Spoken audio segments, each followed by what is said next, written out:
Hey everybody, it's your girl Bondy Blue, and I want you to check out Bondy's Boutique and get some of my merch, y'all. I've added some new things like my mermaid cups and the mermaid tees, and also the Shake Them Tits mugs. All right, you asked for it and you got it. Check out Bondy's merch at Bondy's Boutique. Hey everybody, what's up? It's your girl Bondy Blue, and I am back for Love After Lockup, y'all. Okay, so I had me a good time last night before we get into my notes. And when I woke up this morning, there was video of Bow Wow getting on his tippy toes all in Kiyomi's face in the elevator. And people were like, you know, everybody owed Kiyomi an apology and all of that. And I'm like, y'all act as if nigga didn't have pictures and all kind of like evidence that she went to town on that little dude.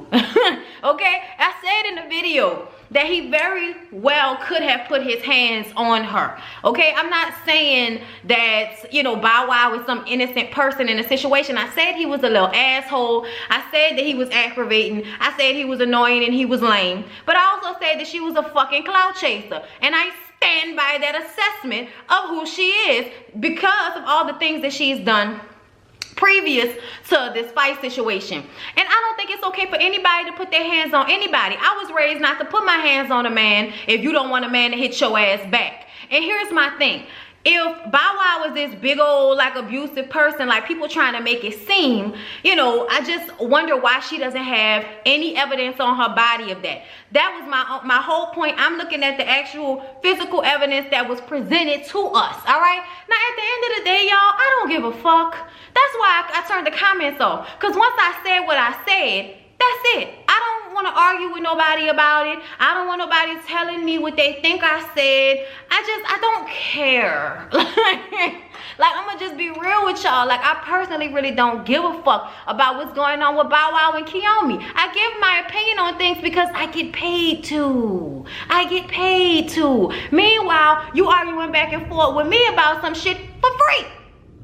Okay? That's all I'm saying, y'all. It's just not that. It don't really matter to me, okay? At the end of the day, they both fucking aggravating. That's why they both of their asses got arrested, okay? And also because they take both people sometimes, depending on where you are, when you call the police on some domestic dispute shit, all right? Either way, I hope both of them will leave each other alone and stop going back, you know, back and forth with one another like they like to do. Just leave each other alone. If you gotta be with somebody who, you know, provokes you. My whole thing about the provoke thing is this.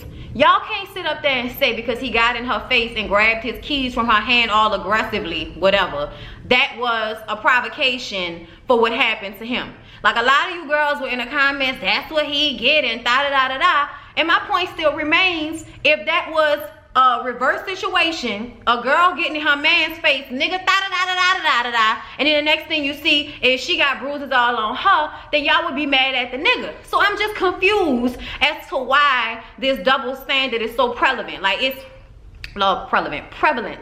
Why is it that y'all are okay with what happened to him, but if it had been done to her, y'all would be mad? That's all I'm saying, y'all. But like I said, nigga don't really care. That's why I turned the comments off on my Instagram. I didn't delete my post because I said what the fuck I said. But I turned the comments off because I don't feel like arguing with nobody. And y'all know how people are. You comment and say some shit 5 hours ago, and then when they finally see it, they comment like the shit just happened 5 minutes ago. No, I'm not about to be arguing with y'all all fucking day about it. If you got something to say, comment down below on the YouTube video. But don't be on my fucking Instagram feed with all of that negativity, because like I said, it's Saturday, it's beautiful, I'm looking forward to the daiquiri I'm gonna get today. Bitch, I don't care.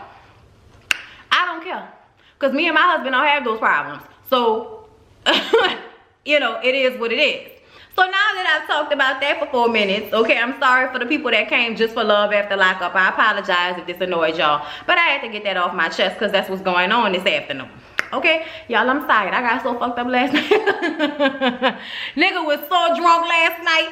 All right, look. So the episode started off with Clint. A lot of y'all told me last episode that Clint's boss was his ex-wife. I did not know that, okay? I also wish some of y'all would just read the comments, because y'all comment the same thing over and over and over and over and over again, like y'all not all commenting in the same comment section. Just scroll through right quick. Is that really so like hard to do?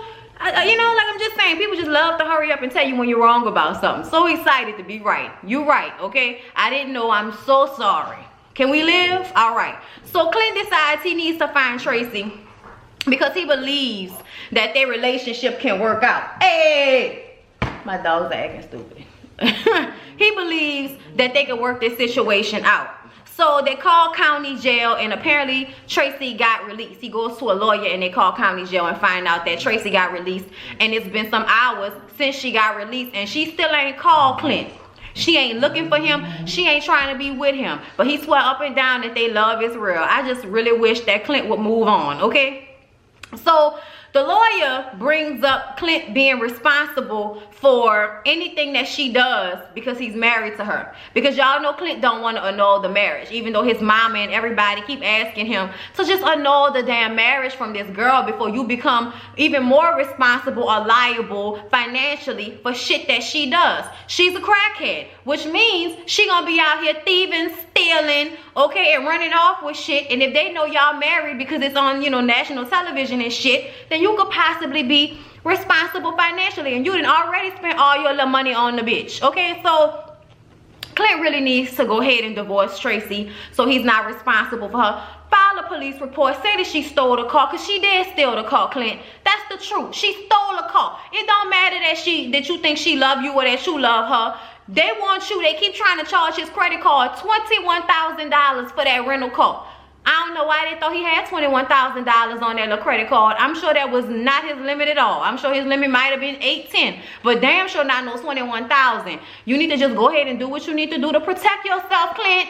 Protect yourself. So y'all, Michael and his wife Beata had to go back home to make sure that his PO wasn't really looking for him, all right? And Megan is worried that he might get in trouble, that he might have to go back to jail. I'm like, but wasn't you just telling him that y'all should go on a run together? Like Beyonce and Jay-Z, you know, the On the Run tour is a metaphor. They're not really on the run. Okay, that shit not cute, all right? Anyway, y'all, so he comes home to Sarah just as her friend is telling her that she need to leave his ass, okay? Because it's been 2 whole days and that nigga has been gone. Ain't been answering no phone calls, no text messages, nothing. And when he gets home, he like, where the daughter at? I forgot the little girl name, but he asking what his daughter is. And she like, why do you care? Why do you care? You've been gone for 2 fucking days. Why do you care where the daughter at? Obviously the daughter is still by her daddy or something like that. Y'all, Sarah pregnant. We thought she was just playing. We thought it might have just been a false alarm. No, Sarah is fully pregnant right now, and she still hasn't found a way to tell that to Michael, okay? Girl, what's wrong with you? I just don't understand why you would continue to allow yourself to get pregnant for a man that's back and forth in jail and that you have this many problems with. It's just such a young girl issue. Like, I feel like, I mean, grown women be like this too, but it's just sad to see somebody continue to be dumb over a man that don't want them. You know what I'm saying? Like, he's constantly in the confessionals talking about how he don't want to be with her, and this bitch is pregnant again. Like, birth control, homegirl. Like, what's wrong with you? Take a pill every day and make sure that you don't have another baby by a nigga that don't really want to be with you. But she hasn't told him about it. And then he tries to come up with a bullshit reason for why he went ghost on her. Oh, you disrespectful and you talk to me all wrong and shit. Oh, so that's good enough reason for you to be gone for 2 days, my nigga? Really? Y'all, Michael is an asshole, and I can't stand the way men will flip some shit on you and try to make you feel like you ain't shit while they out cheating on you and thinking about giving bitches rings and shit like they ain't married to your ass. Like, Michael is a dog if I've ever seen one. Sarah and Megan are clueless. And it's just real, like, oh, girl. Like, cringeworthy. Like, oh, girl. Like, he just sitting up there talking about he don't want you. He don't want you. But then, in her face, he don't want to tell her that. And then he says that, oh, it's because he don't want her to take the daughter away from him. No, my nigga, you don't want to get put on child support. You don't want the situation to be what it's really going to end up being. You know, you doing all of this, but eventually she going to figure it out. Eventually, she's going to see the television show and come to the conclusion that you a dog and you really don't love her and you really don't want to be with her. Okay? Sarah needs to just move on and find her somebody who got a regular job or something. Somebody who got hopes and dreams that don't involve selling drugs and constantly violating their probation. So Sarah starts to flip out and she crying, and Michael is blaming her for his actions per usual. Sarah is pissed off and Michael is scared that she gonna lie to his parole officer and tell him something that might get him put back in jail. See what I mean? Like always with the bullshit, y'all. So she goes upstairs to cry on her homegirl's shoulder. Well, outside. I'm sorry, not upstairs. She goes outside to cry on her homegirl's shoulder. Another thing is, why was homegirl still there? Like, as soon as this nigga would have came home, I'd have been like, you know, all right, girl, I'll see you later so I can, you know, deal with this nigga. But I damn sure wouldn't have just sat there and had that conversation in front of her. Like, I know that's your homegirl, but she don't need to be sitting there while y'all having an argument amongst one another. Especially if there ain't no fear that Michael gonna haul off and hit you, and it don't look like he that tight. So while she outside crying about how terrible it is and all of that, he comes outside and says, "Get up, mama, get up," and pulls her up and hugs her, and then takes the ring that he bought to give to Megan and puts it on her hand.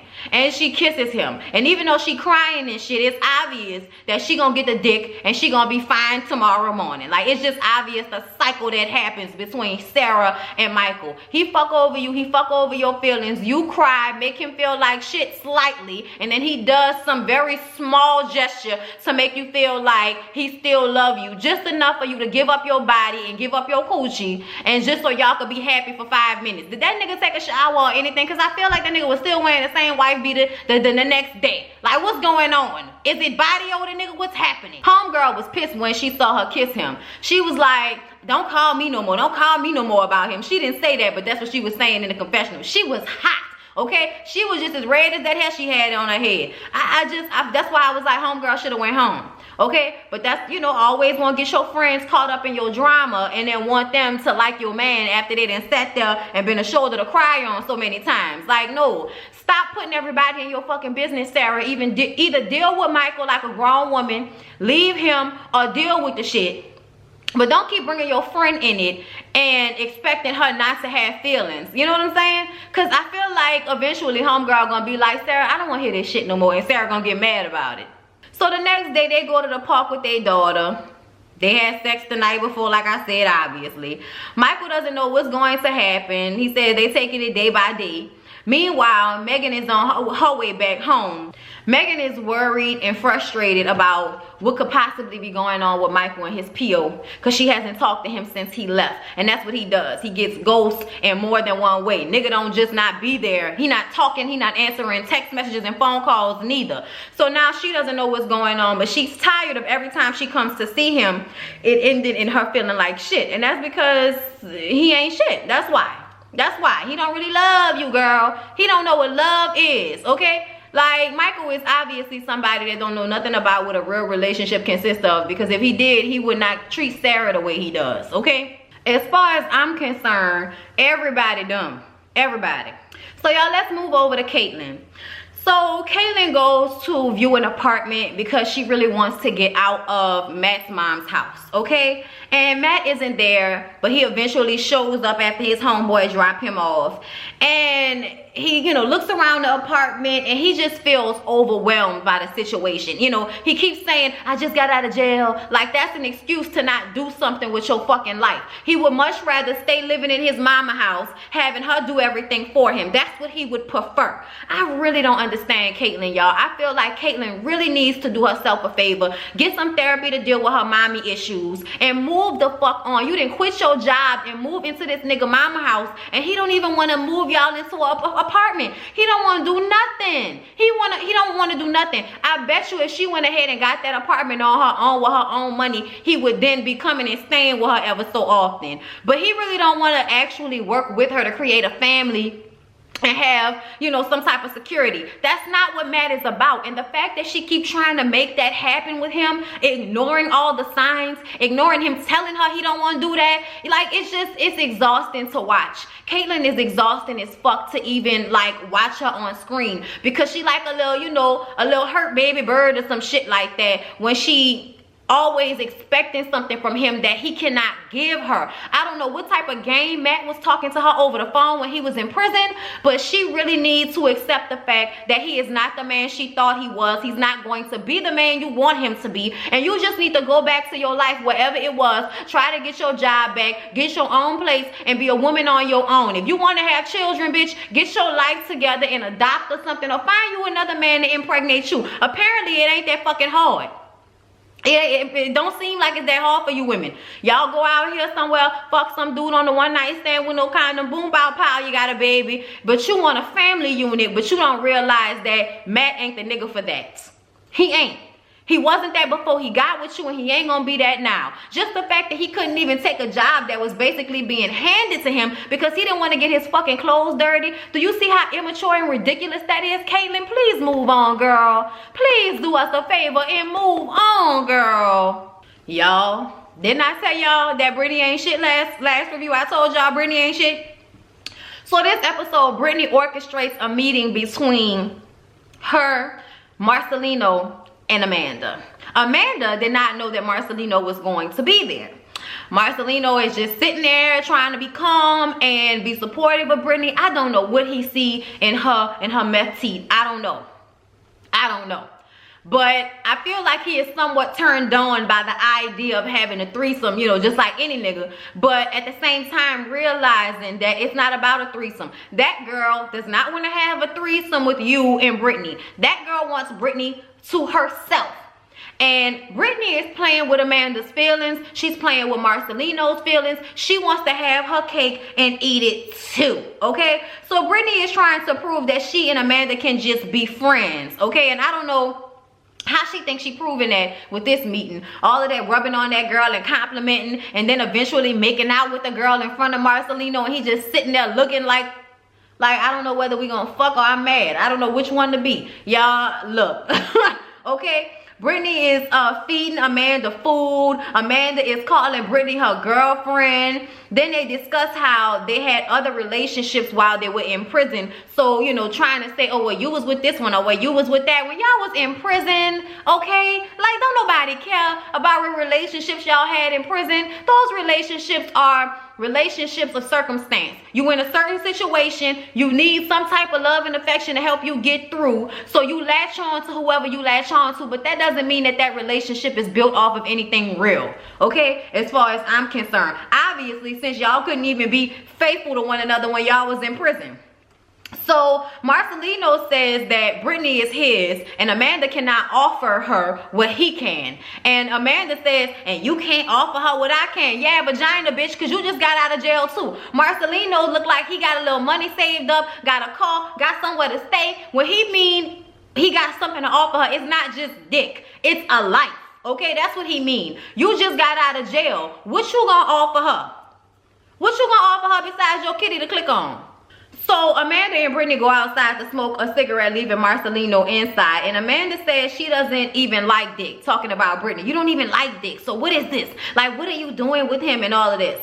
And Brittany just keeps flirting and saying that Amanda should come home with them. And then Marcelino comes outside and he wants them to establish boundaries. I don't know why when he said that, that made Brittany want to kiss Amanda in front of his face like that, but Marcelino feels like he has to accept it because he don't want to lose her. And I'm like, so wait, what type of nigga are you exactly? Are you controlling or not? Like, I'm so confused, y'all. I don't know what type of man Marcelino is to be sitting up here okay with this situation. I don't know what type of drug that girl got in her coochie, but it must be some strong shit for him to sit up here and just act like he's unbothered by her making out with this girl in front of his face. And it was an old nasty ass make out too. Amanda is not here for the threesome. That is not what she wants, so she leaves. Brittany runs after her, and Marcelino is like, you know, look, don't be breaking my heart and shit. Don't break my heart over this woman. And she was like, I'm not gonna break your heart. But then she runs behind Amanda because she doesn't want her to be mad. Like, y'all, I'm exhausted. I'm exhausted with Marcelino, Amanda, and Brittany. Like, I'm exhausted with it. Because I feel like Brittany don't know what the fuck she want. But she know that Marcelino comes with security. So so she gonna keep him where he at because she don't really wanna stop fucking with him, but she wants to have her cake and eat it too. And I know because I recognize that situation, okay? I recognize that situation, and that shit not cool. That shit not cool because Amanda didn't know Marcelino was gonna be there, and Marcelino, I'm thinking, is not exactly down for what Brittany is trying to do, which is make them go home and fuck one another. Like, girl, you the only one that want that. You the only one that want that. I feel like Marcelino would have been down for it, but I also feel like he may not necessarily be that happy about this situation. Like, I don't even know, y'all. I'm confused. Like, I'm so confused and tired of them. I just think that the people on this show, they get out of jail and they want to be in these relationships with people when really what they need to do is be by themselves and get their life together. Especially Brittany.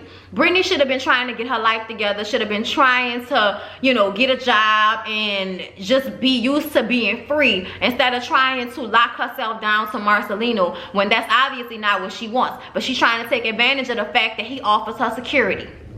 Not cool. So y'all, let's talk about Lizzie and Jasmine. Lizzie and Jasmine go back to the hotel room and talk about the mistake that Lizzie is making by getting engaged to Scott. And Lizzie says that she doesn't know Scott, but she wants to get to know him. And Scott is a nice guy, and she's used to being with, you know, these assholes, these men who, you know, abuse her, these men who only want her for her body.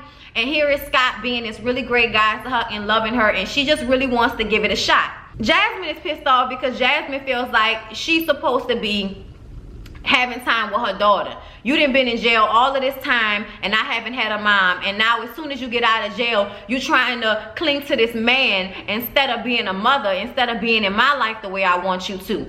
And she just doesn't get it. She doesn't get that she cannot force her mom to do anything that she don't want to do. I don't know why she keeps getting upset about it. And when Lizzie brings up, you know, I don't want to hurt Scott's feelings, Jasmine is like, fuck his feelings. Fuck his feelings. And I know why she feels like that, because it's like, fuck his feelings as it pertains to our family unit. My feelings should be more important than his. You don't even know him. Y'all, I get Jasmine so much. I really do. And I feel so bad for her. Just like I said last review, she's wanting a mother figure that she is not going to be able to get from Lizzie. Lizzie don't have that to give. But Jasmine doesn't understand it. So she just fighting for dear life to have it. And she ends up giving her mom an ultimatum. It's Scott or it's me.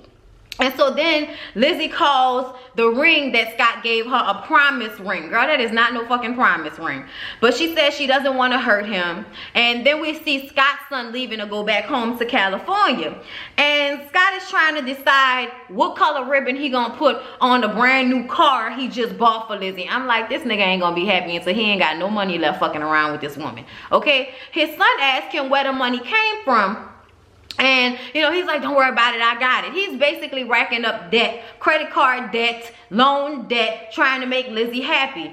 And the son feels like, you know, she's just taking advantage of my dad. And when the money, when the money runs out, she's gonna just run off. And I don't know if that's true, but it seems like that's Lizzie's MO.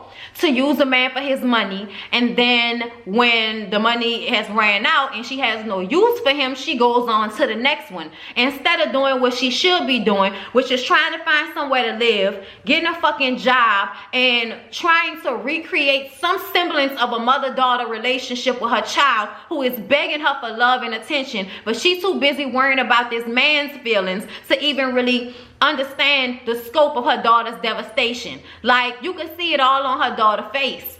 And she's, you know, really like annoying about it, but I understand why. I feel bad for Jasmine. I really, really do. And I feel like Lizzie, I don't know if she's clean, because she said she was using while she was in jail, but I wouldn't trust that she's good. Like, I wouldn't trust that. It seems like it's one addiction to the next. It's never about getting myself together, getting my mind right, having my own money, having my own opportunities. Like, you a woman, you know, I feel like with men, it's probably harder for them to get jobs when they're convicts than women, because sometimes women don't automatically come off as some type of aggressor the way men can come off. You know what I'm saying? I could be wrong, y'all. I'm not saying that I know. But what I'm saying is, I feel like she should be able to get out there and get her a little job at the supermarket or some shit to help her pay her bills, so she can have something on her own. And if she still want to date Scott and he buy her, you know, things every now and again, fine. But to be being dependent on that man like that, I just think that that's not a good move, and that's not what she really needs to be putting all her energy.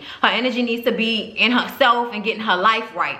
But the glaze over on Lizzie's face just sometimes makes me feel like she's not all here.